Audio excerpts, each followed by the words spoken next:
नमस्कार, मैं हूं मृत्युंजय कुमार झा और हमारी खास पेशकश एमएसपी छप्पर फाड़ के, इसमें आपका स्वागत है।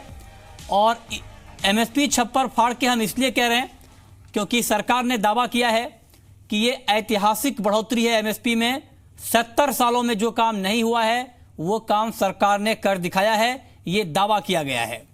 और आज इस खास चर्चा में बातचीत करने के लिए हमारे साथ एग्री मार्केट के 3 बड़े जानकार हैं। हमारे साथ हैं विजय सरदाना, एग्रीकल्चर मार्केट के जाने माने एक्सपर्ट।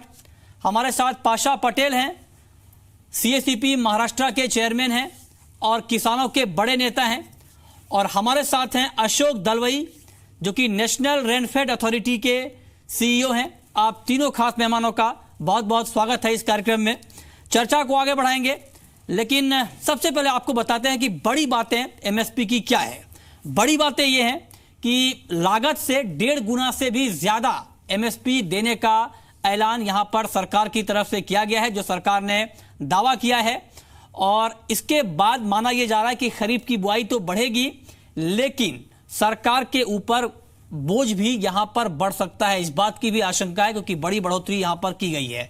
लेकिन इस फैसले का महंगाई के ऊपर क्या इंपैक्ट होगा और इस पर हम चर्चा करेंगे। लेकिन सरकार ये मानती है कि एमएसपी बढ़ने से महंगाई नहीं बढ़ेगी।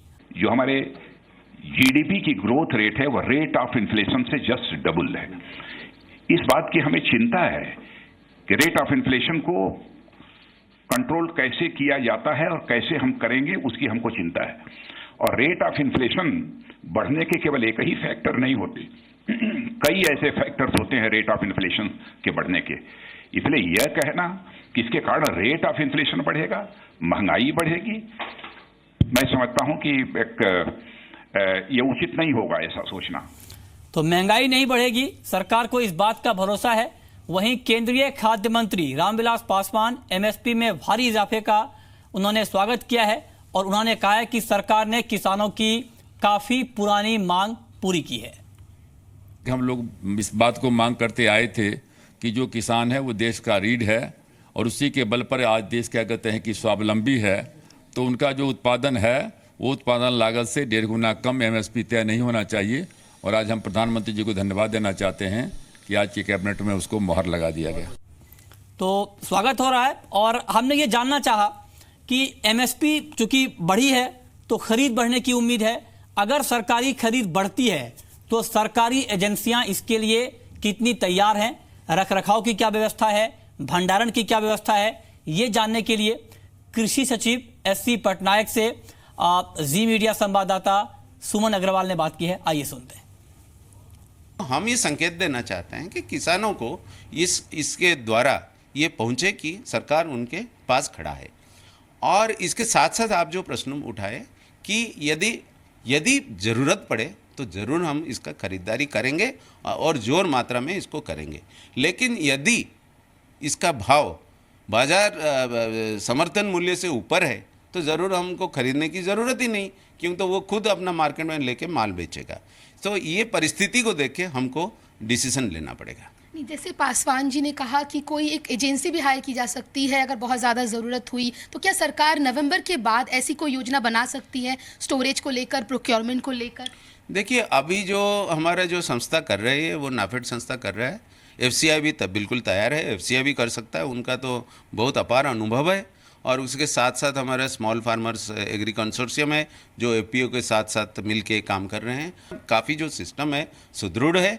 हम ये नतीजे पर पहुंचने के बाद जो भी प्रोडक्शन होगा ज़्यादा, उसको हैंडल करने के लिए हम तैयार हैं।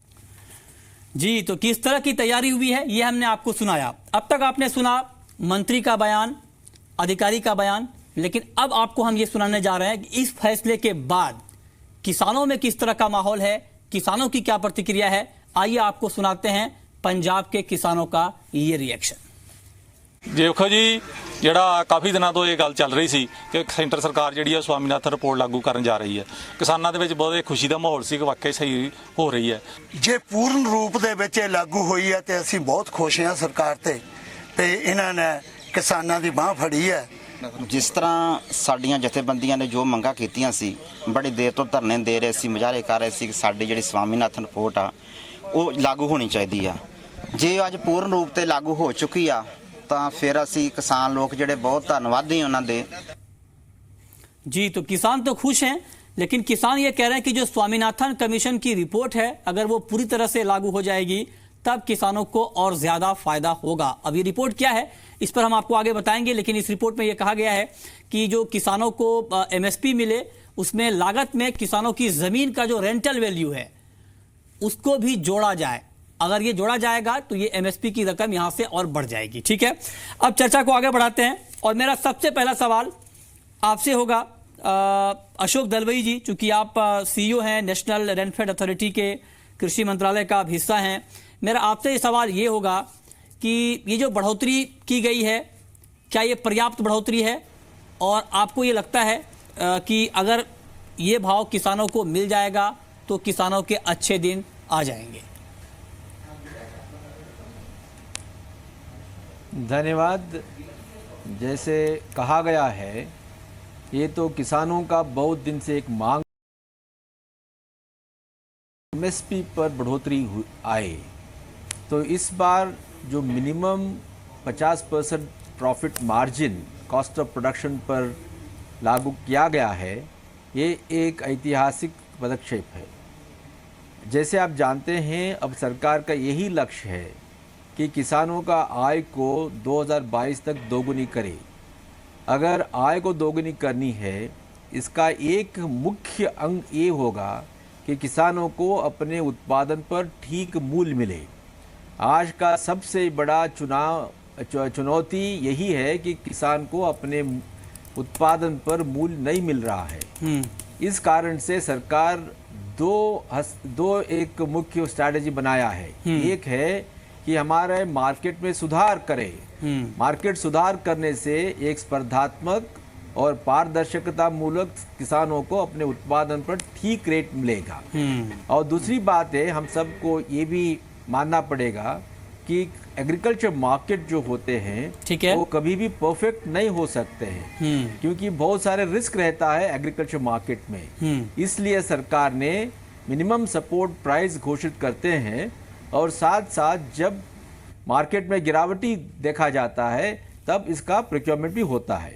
तो आज जो बजट में घोषित किया गया था कि 1.5 टाइम्स मिनिमम प्राइस दिया जाएगा, ठीक है, उसको आज फुलफिल किया गया है।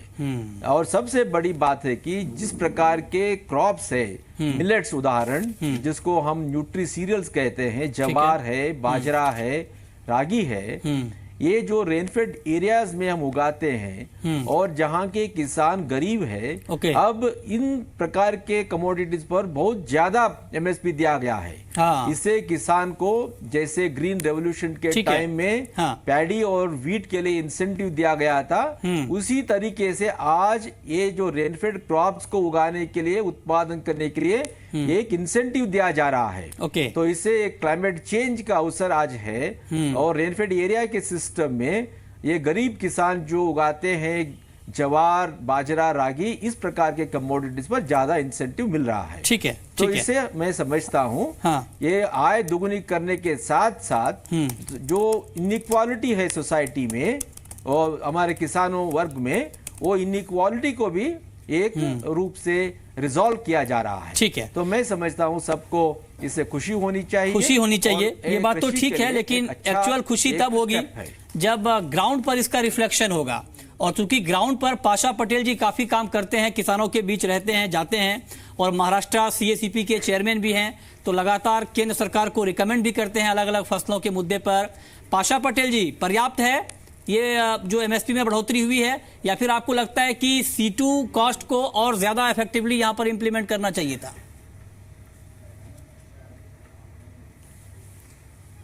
नीतिगत मामले के बारे में अगर कहा जाए तो 40 साल से इस देश के किसानों की यह मांग थी कि हमको लागत मूल्य मिलनी चाहिए। 5-6 साल से किसानों की ये मांग शुरू हो गई, लागत मूल्य और 50% चाहिए। बजट में हमारे प्रधानमंत्री जी नरेंद्र मोदी जी ने कहा था कि लागत मूल्य और 50% हम देने जा रहे हैं। ठीक है, बात यह है कि हमको सबसे खुशी ये है कि नीतिगत मामले में हमारे पूरे देश के किसानों की जो भावनाएं थी वो भावनाओं को केंद्र सरकार ने कबूल किया और लागत मूल्य और 50% मूल्य डिक्लेयर किया।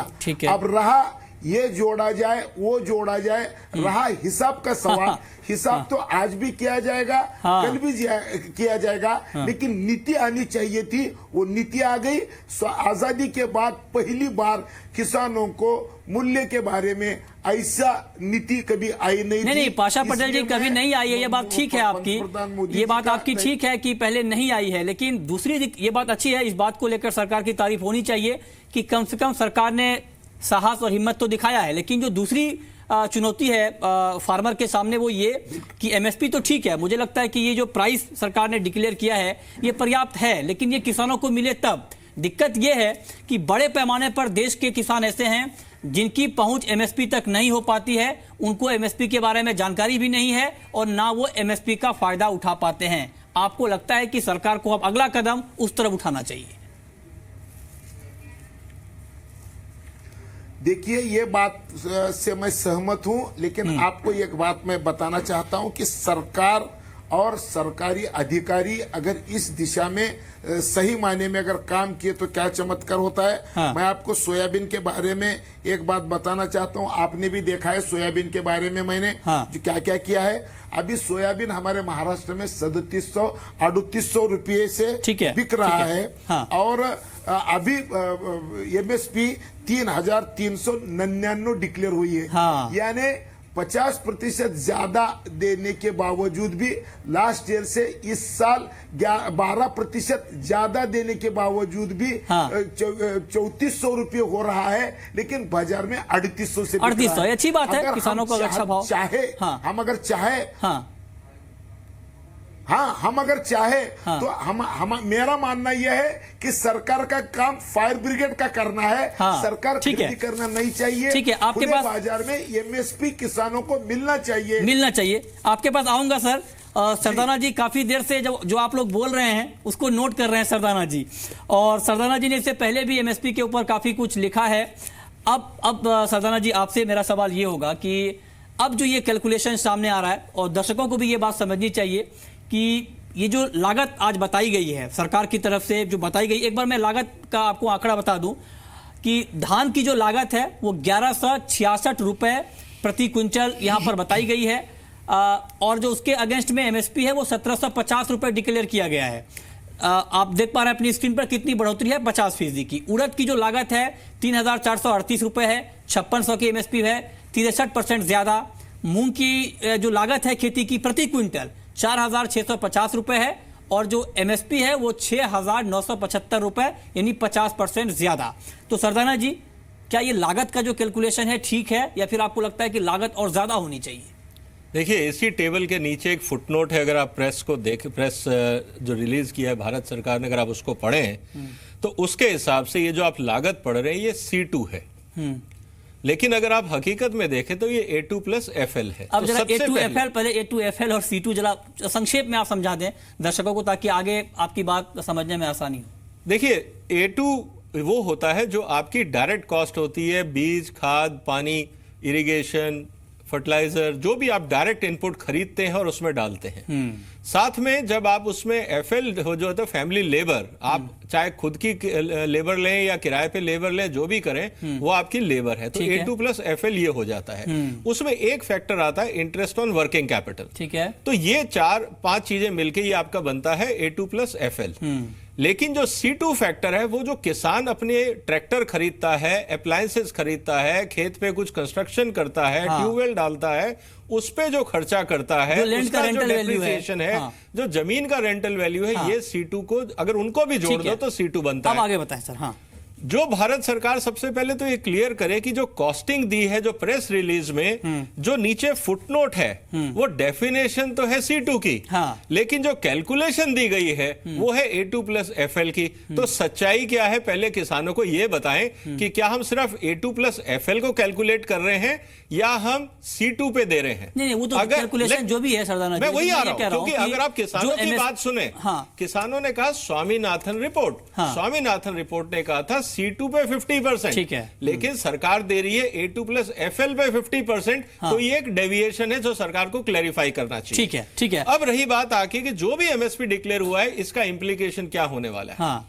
आज आप देखिए, मैं आपके सामने किसानों को रेट मिलेगा या नहीं, मुझे लगता है कि किसानों को ये रेट नहीं मिलेगा। कारण बहुत 2-3 मैं आपके सामने लाइव एग्जांपल रख रहा हूं। MSP जो डिक्लेयर करी है मक्के की, वो है 17 रुपए किलो या 1700 रुपए क्विंटल। ठीक है। अंतरराष्ट्रीय बाजार में रेट है 1200 रुपए। पिछली बार जो भारत ने एक्सपोर्ट किया था करीब 4 लाख टन, वो किया था 15 रुपए के आसपास। ठीक है। आपने कर दिया 17। अब ये है कि अब इसको एक्सपोर्ट कौन करेगा? 17 पे लेने वाला, ये तो आपका MSP है, बाकी खर्चे जोड़ोगे तो 20 से ऊपर जाएगा। ठीक है। कौन लेगा? पहली बात। अब आते हैं बात कॉटन की। कॉटन का रेट आपने 25% बढ़ाया है। जितनी आपकी कॉम्पिटिटिव मार्केट में कॉटन इंडस्ट्री है, क्या वो 25% raw material cost increase absorb कर पाएगी? उसका कॉटन इंडस्ट्री पे क्या प्रभाव होगा? ठीक है, ये देखना पड़ेगा। सबसे खतरनाक बात है सनफ्लावर की। एक इंपॉर्टेंट पॉइंट है, सनफ्लावर का MSP है 5400। ठीक है। और जो अंतरराष्ट्रीय बाजार है वो 32। ठीक है। 54 पे मेरे को ये बता दीजिए, कौन सी तेल की इंडस्ट्री सनफ्लावर सीड खरीद के क्रश करके बेचेगी? कम से कम सनफ्लावर सेक्टर तो टोटल बंद हो गया इस MSP के बाद। नहीं, बंद तो नहीं होगा, लेकिन कौन खरीदेगा? सरकार खरीद के बेचेगी किसको? ये बात तो ठीक है, अंतरराष्ट्रीय बाजार में रेट सस्ता है। नहीं।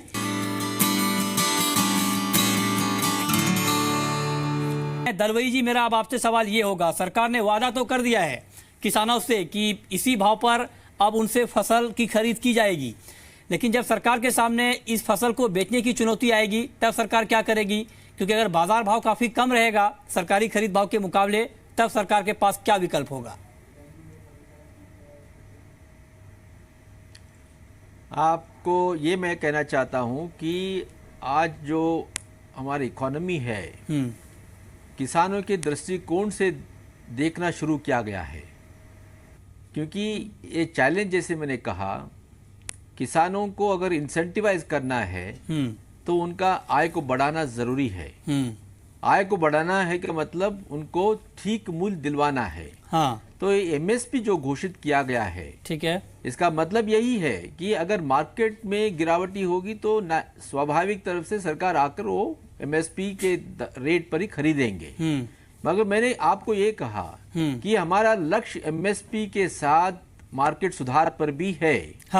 एक नया मार्केट आर्किटेक्चर हमने खड़ा करने नहीं, दलवई जी, आप एक हेडलाइन दें हमें यहाँ पर। मैं आपसे ये जानना चाहता हूँ दलवई जी कि क्या सरकार ऐसी किसी योजना पर काम कर रही है या ऐसा कोई कानून बनाने वाली है कि बाजार को भी इस बात को इंश्योर करना पड़े कि जो भी खरीद होगी मार्केट में वो MSP पर ही होगी? क्या ऐसी कोई योजना है?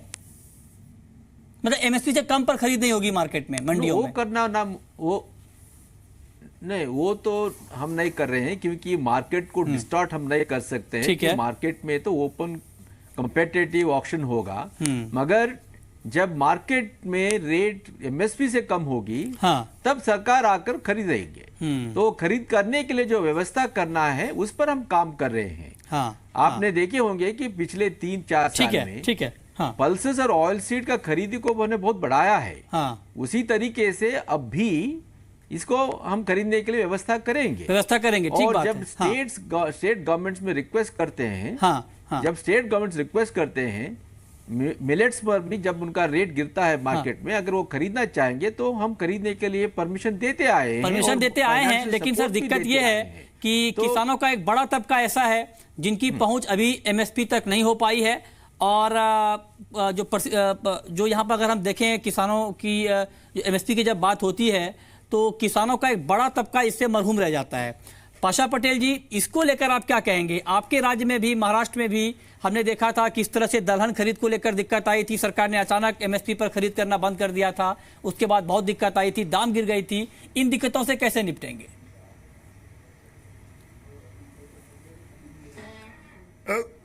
कुछ कमोडिटी ऐसे है जिसमें जरूर प्रॉब्लम है, जैसा कि तुअर और चना। लेकिन बाकी चीज, अभी सरडाना साहब ने कहा कि सूरजमुखी के बारे में उन्होंने जो कहा कि कौन क्रैश करेगा और कौन खाएगा और कौन कंपनी वाला इसको लेगा। मैं एक बात बताना चाहता हूं कि 54% इंपोर्ट ड्यूटी पाम ऑयल पे लगाई गई और 25% इंपोर्ट ड्यूटी सनफ्लावर पे लगाई गई। ठीक है। सनफ्लावर अमीर लोग खाने का तेल है। अगर समझो सनफ्लावर पे पाम के जैसा और सोयाबीन के जैसा इंपोर्ट ड्यूटी अभी तो लगाई गई, ठीक है। तो ये अगर इंपोर्ट ड्यूटी में वृद्धि अगर की गई तो मुझे ऐसा लगता है कि सोयाबीन को भी खुले बाजार में एमएसपी मिलेगी, ये मेरा दावा है। एक दो तीन चीजें छोड़ के, जैसे कि तुअर और चना, ये दो चीज अगर छोड़ेंगे तो मुझे ऐसा लगता है कि अगर हम चाहेंगे, हमारी नीयत अगर साफ रह गई तो हम 100% ओपन मार्केट में एमएसपी किसानों को दिला सकते हैं। सरकार को खरीदी की जरूरत नहीं पड़ेगी। नहीं, ये तो अच्छी बात है अगर ऐसा हो जाए तो। लेकिन सरदाना जी, आप क्या कहेंगे? क्योंकि सरकार के सामने चुनौती तो होगी कि जब सरकार खरीदेगी बड़े पैमाने पर तो ऑफलोड कहां पर होगा, जब सरकार बेचने जाएगी तो बाजार कहां मिलेगा, किस भाव का मिलेगा, ये एक बड़ी चुनौती होगी। पाशा जी ने बहुत सही बात कही और इसीलिए मेरा निवेदन है पाशा जी से कि सरकार को आज ही चिट्ठी भेजिए कि जितने भी तिलहन हैं उन पे 100% कस्टम ड्यूटी कर दी जाए तुरंत, ताकि फसल आने से पहले बिचौलिए उसका फायदा ना उठाएं और किसानों को डेस्परेशन में माल ना बेचना पड़े। तो एक तो कस्टम ड्यूटी आपको बढ़ानी ही पड़ेगी, लेकिन जो नेगेटिव इफेक्ट आपका आ रहा है कि जो आपको $100 बिलियन का एक्सपोर्ट करना था और मेजर जो आपकी क्रॉप्स थी जैसे सोया मील है, आपकी कॉस्ट बढ़ गई, आपका मेज की कॉस्ट बढ़ गई, कॉटन की कॉस्ट बढ़ गई, वर्चुअली हर क्रॉप की। अब दूसरी इंटरेस्टिंग चीज, आपके बासमती और नॉन बासमती में जो क्रॉप की जो प्राइसिंग है वो बहुत श्रिंक हो गई है, सिर्फ 20 रुपए का फर्क है। तो इससे फार्मर्स की कल्टीवेशन पे क्या फर्क आएगा? क्या नॉन बासमती एक्सपोर्ट होना बंद होगा? ये अब सोचना पड़ेगा। सर, वक्त की कमी है, बिल्कुल संक्षेप में पाशा पटेल जी। जी